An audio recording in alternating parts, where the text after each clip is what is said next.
Hello friends, இன்றைக்கி night டிஃபனை தான் பார்க்க போகிறோம். நம்ம காலையிலே சூப்பரான ஒரு சாப்பாடு பார்த்தோம். அதுவும் ரொம்ப சூப்பராக இருந்துச்சு. நமக்கு நார்த் இந்தியன் சைடு தயிர் மசாலா கறி செஞ்சோம் பார்த்தீங்களா. நான் மதியானத்துக்கு அதே வச்சுட்டேன். அதனால் உங்களுக்கு இப்போ நைட்டுக்கு கண்டிப்பாக நம்ம என்ன செய்யலான்னு பார்க்கும்போது பாஸ்தா செய்யலாம். பாஸ்தா வந்து உங்களுக்கு வந்து ஒயிட் பாஸ்தாவும் நான் செஞ்சு காட்டியிருக்கேன். இது வந்து கார பாஸ்தா செய்ய போகிறேன், சிக்கன் போட்டு. அதுக்கு ஒரு கப்பு ஃபுல்லாக பாஸ்தா எடுத்து வச்சுருக்கேன். கோதுமை பாஸ்தா தான் இது. எல்லாமே ஹெல்த்தியாக தான் செய்யணும். பார்த்தீங்கன்னா அதான் கோதுமை பாஸ்தா ஒரு கப்பு ஃபுல்லாக எடுத்துருக்கேன். சின்ன கப்புக்கு ஒரு கப்பு, அதுக்கு ஒரு அரை கப்பு சிக்கன் எடுத்து வச்சுருக்கேன். உங்களுக்கு சிக்கன் எவ்வளோ வேணாலும் நீங்கள் சேர்த்துக்கங்க. நைட்டு பார்த்தீங்கன்னா அதனால் சும்மா ஒரு அரை போல் எடுத்துருக்கேன். அதை மிக்சியில் போட்டு நல்லா கொஞ்சம் ஒரு ஓட்டிடுவோம் நைஸாக. அப்புறம் அதுக்கு தேவையானது வந்து ஒரு பெரிய வெங்காயம், ஒரே ஒரு தக்காளி கன்று எடுத்து வச்சுருக்கேன். குடமிளகா சும்மா நமக்கு சத்து பார்த்திங்கன்னா அதனால் கொஞ்சோண்டு அரிஞ்சு வச்சுருக்கேன்.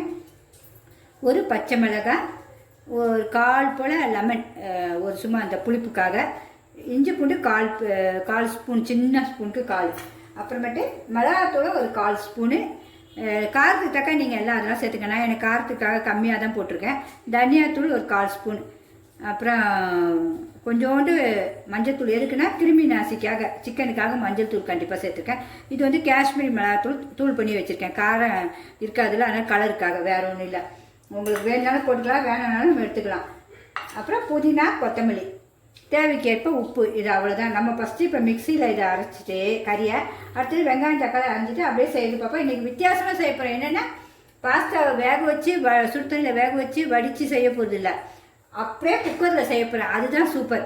அதை ஏன்னா ஒரு சின்ன பிள்ளைங்க, பிக்னஸ் பிள்ளைங்க கூட, ஒரு வேலைக்கு போகிற பிள்ளைங்க கூட ஹாஸ்டல்லேருந்து அப்படியே செஞ்சு சாப்பிட்றலாம். நைட்டு 7 மணிக்கு வருங்க டயர்டாக, டக்குன்னு ஒரு கிண்டு சாப்பிட்றலாம். அதுக்காக தான் இன்றைக்கி அதை செய்கிறேன். அந்த பிள்ளைங்க பிடிச்சதா கண்டிப்பாக ஒரு லைக் பண்ணுங்கம்மா என்னுடைய சேனலை.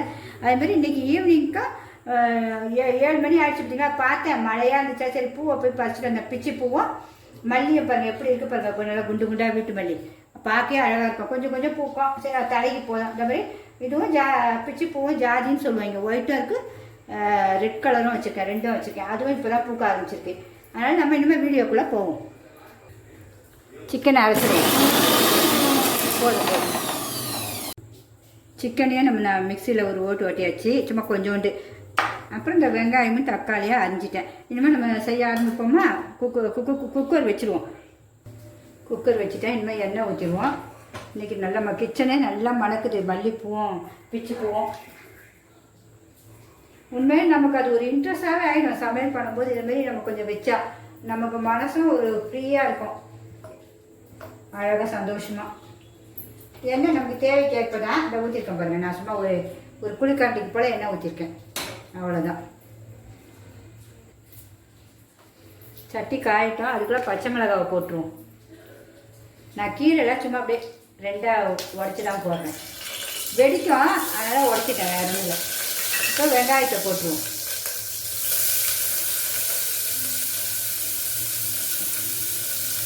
சிம்மில் கொஞ்சம் வச்சுருவோம். வெங்காயம் வதக்கிறதுக்கு வேணால் கொஞ்சம் உப்பு போட்டுப்போம் தேவைக்கேற்ப.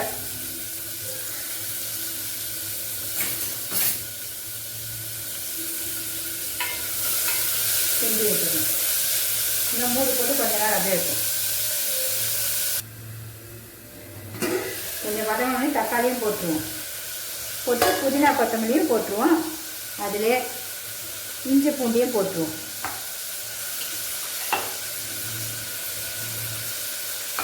எல்லாத்தையும் வதக்கிடுவோம்.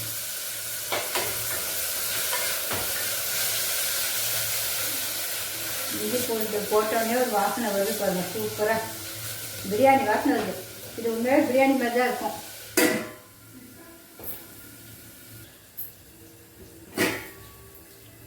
இப்போ சிக்கனையும் போட்டுருவோம். வெந்துருச்சு. சிக்கன் கொஞ்சம் நமக்கு வேகணும்ல.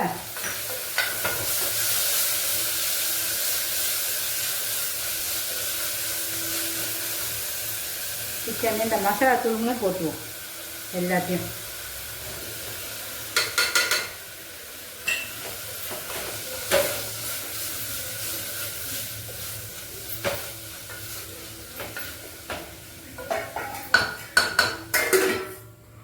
பொறுமையாக வேகட்டும். இந்த இந்த பாஸ்தா ஒரு கப்புக்கு 2 டம்ளர் தண்ணி ஊற்றணும். நம்ம குக்கரில் ஊற்றிட்டு 2 விசில் தான் வைக்கணும். வச்சுட்டு ஆஃப் பண்ணிடணும். விசில் போனால் திறந்து பார்த்தா சும்மா பொழுன்னு இருக்கும். 1க்கு 2 தண்ணி, அதை மட்டும் மறந்துடாதுங்க. அதுவே மெயின் கோதுமை பாஸ்தா. நம்ம முதல்ல செஞ்சது கொஞ்சம் இதெல்லாம் போட்டோம், பால் அதெல்லாம் போட்டோம். அது குழந்தைங்களுக்காக. அதனால் இது நம்ம பெரியவங்களும் சாப்பிடலாம், வாலிப பிள்ளைங்களும் சாப்பிடலாம். இது நமக்காக இன்றைக்கி செய்யணும் காரமாக. அது சின்ன குழந்தைங்களுக்கு செஞ்சது. இப்போ நம்ம சிக்கன்லாம் போட்டுக்கோம். அதனால் இன்னும் கொஞ்சம் உப்பு போட்டுருவோம். நம்ம டேஸ்ட் தக்கி உப்பு போட்டுப்போம். சுவைக்கு தக்க எல்லாமே போட்டுக்கோங்க. அது கூடவோ குறைச்சலோ எப்படி பார்த்து போட்டுக்கோங்க. இப்போயே சிக்கன் நல்லா அழகாக வேகுது பாருங்க. நல்லா தெரியும் உங்களுக்கு, பார்க்கவே கலர்ஃபுல்லாக.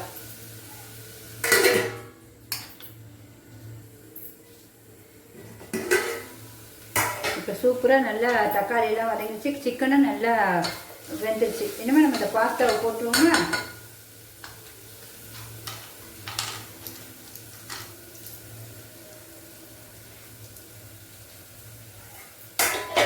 நல்லா எப்படி சாமி கேட்டு பாருங்க. பாஸ்தா இந்த ஒரு கப்பையும் போட்டுற போகிறேன். அவ்வளோதான், போட்டேன். நல்லா சாப்பிட்டு பாருங்க. அது இதில் எந்த மீதினா போட்டேன்னா அதுதான் இதில் போடுறேன், வேறு ஒன்றும் இல்லை. இப்போ 2 டம்ளர் கரெக்டாக 2 டம்ளர் தண்ணி ஊற்றுவோம். 1 இதுவே நிறைய வரும் நம்ம ஒரு ஆளுக்கு. நான் கொஞ்சமாக தான் செஞ்சு காட்டுறேன் எல்லாமே. சரி, அதுக்கப்புறம் வேஸ்ட்டாக போயிடக்கூடாதுன்ட்டு. அவ்வளோதான். உப்பு காரம் எல்லாம் டேஸ்ட்டு பார்த்துருவோம். இப்போ எல்லாம் சூப்பராக இருக்குது. உப்பு கூட போதும். லெமனையும் ஊற்றணும். லெமன் லாஸ்ட்டில் நம்ம ஊற்றணும் சொன்னால அதையும் புழிஞ்சு ஊற்றிடுவோம். கொஞ்சம் ஒரு சிட்டிக்க. அவ்வளோதான், உப்புலாம் கரெக்டாக இருக்குது.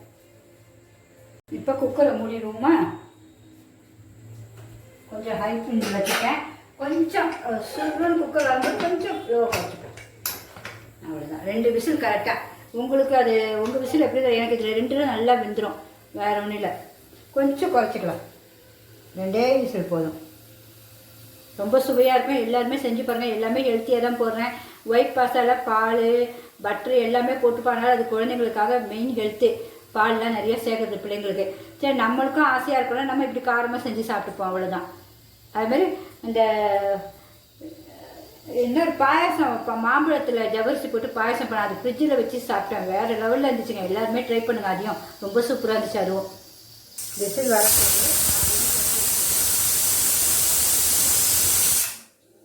இப்போ 2வது விசில்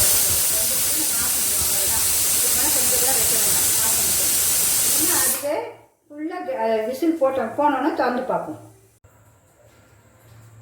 விசில் கொஞ்சம் போயிடுச்சு, திறந்து பார்ப்போமா? அப்பா, என்ன சூப்பராக வந்திருக்கு பாருங்க.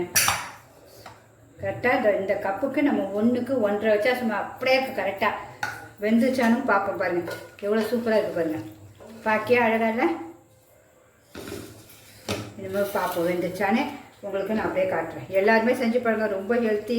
நம்ம நைட்டுக்கு இப்படி அழகாக செஞ்சு சாப்பிட்டா போதும். நமக்கு ஒரு போல் போதும். நமக்கு இது பத்தாது. ஏன்னா இது இன்னும் கட்டியாக இருக்கக்கூடாது. கரெக்டாக அந்த 2க்கு அப்படி இருந்தால் தான் சூப்பராக இருக்கும். ஜூஸியாக இருக்குது. அப்படி பார்க்கே கட்டியாக அப்படியே அழகாக பாருங்கள். உங்களுக்கே தெரியும் பாருங்கள்.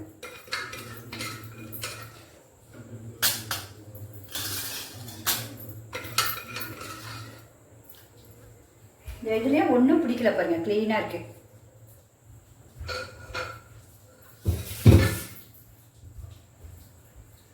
இனிமேல் நம்ம கொஞ்சம் சாப்பிட்டு பார்ப்போமா டேஸ்ட்டுக்கு? வெந்துருச்சானும் பார்க்கணும்ல. நம்ம வெந்துருச்சானு உங்கள்கிட்ட காட்டுறேன். எவ்வளோ பசுமையாக வெந்துருச்சு பாருங்கள். அப்படியே கட் ஆகுது. இதுதான் நமக்கு கரெக்டான அளவு 2. இப்போ டேஸ்ட்டு பார்த்துருவோமா?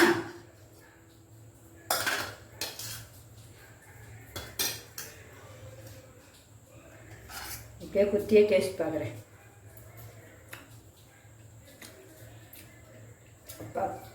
ரொம்ப நல்லா இருக்குங்க. காரம் புளிப்பு அந்த டேஸ்ட்டு என்ன டேஸ்ட்டாக இருக்குது. பாஸ்தா மாதிரியே இல்லை. நமக்கு அந்த பிரியாணி டேஸ்ட்டு வருது.